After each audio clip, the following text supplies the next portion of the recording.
Everyone, in this video I'm going to be talking about the unique struggle of the EJ, whether you are an ENTJ, an ESTJ, an ESFJ, or an ENFJ, and how that relates to you if you are a Christian, because the EJs struggle with what we call validation, getting their sense of self-worth, getting their sense of meaning, and getting constant validation from people around them.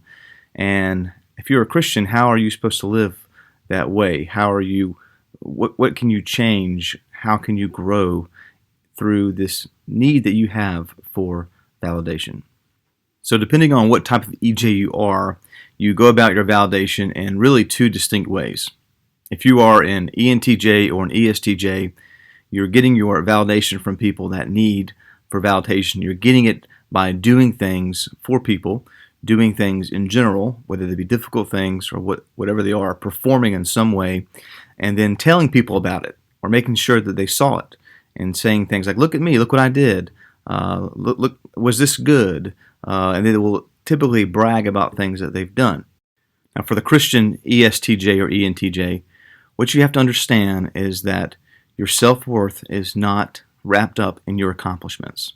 It's not wrapped up in how many people are baptized, especially if you're a pastor or a leader. It's not wrapped up in the size of your church. It's not wrapped up in what you can do at your job or how you perform.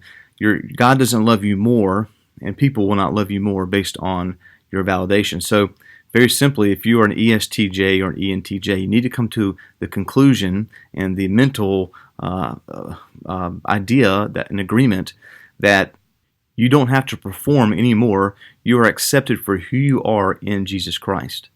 Your ultimate validation comes in Christ. He accepts you. He loves you for who you are, for what you've done because of what He's done on the cross.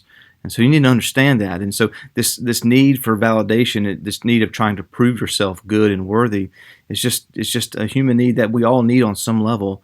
But for the EJ, they really need to step back and they need to tell themselves, you know, it's okay if I don't get the validation for this right here, or it's okay if I don't hear a good job for this, and know that they're validated in Christ. And then on some level, whether you're a Christian or not, you need to validate yourself. You need to be like, no, this is good enough for me.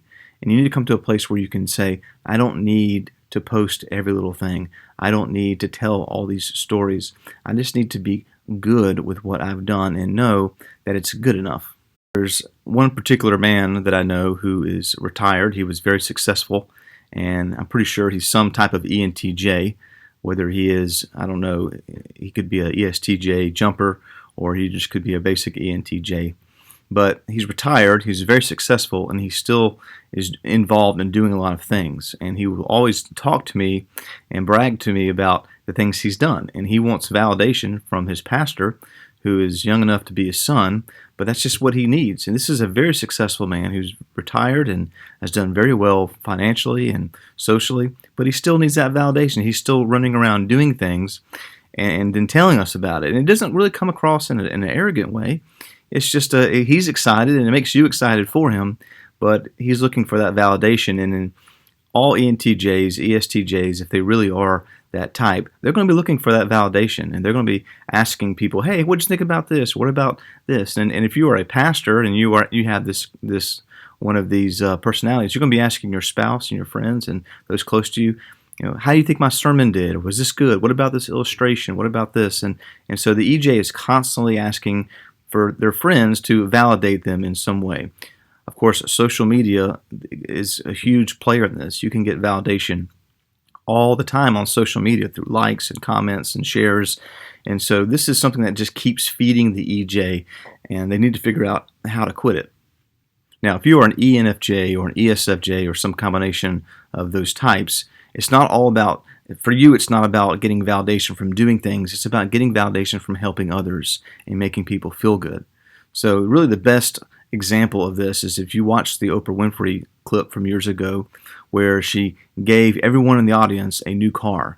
Of course, everyone in the audience loved it and they were excited, but Oprah loved it. She loved the giving. She loved being able to help people, and she loved the fact that she was able to give everyone a brand new car, and she really wanted to do that for them. But she also loved the validation and the cheers and the people that are excited and the people that tell her, "Oh, Oprah, we love you, we love you."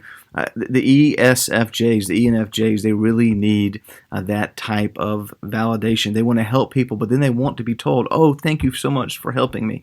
And so that is really a saving function that they have, a need that they have, that they're going to keep running to for that need of validation. But we know that at some point, it's not going to be enough. So we need to ask our questions. If we are an EJ, how do we stop this quest for validation? And the same thing is true with the ESFJs and the ENFJs. They need to know that they can help people without the people always telling them thank you. And what's going to happen if they don't hear thank you enough and they continue to serve people, they continue to help people, then they're going to be annoyed because they're not getting the validation they need. So the ESFJ and the ENFJ need to understand that they can't help everyone. They can't always take care of every person. And so the ESFJ and the ENFJ need to come to a point where they really take care of themselves. And they take care of themselves first, because if they don't take care of themselves and their needs, then they really can't take care of others. The problem is a lot of ENFJs and ESFJs get their identity from taking care of others, and they get their validation from that. Again, you can't get your validation from that. You got to get it from Jesus Christ. Know that He is taking care of you, so then you can take care of others. But you've got to be able to get past this need for people needing you, because really you're going to break down at some point. You've got to take care of yourself spiritually, emotionally, financially, and then you can then take care of other people.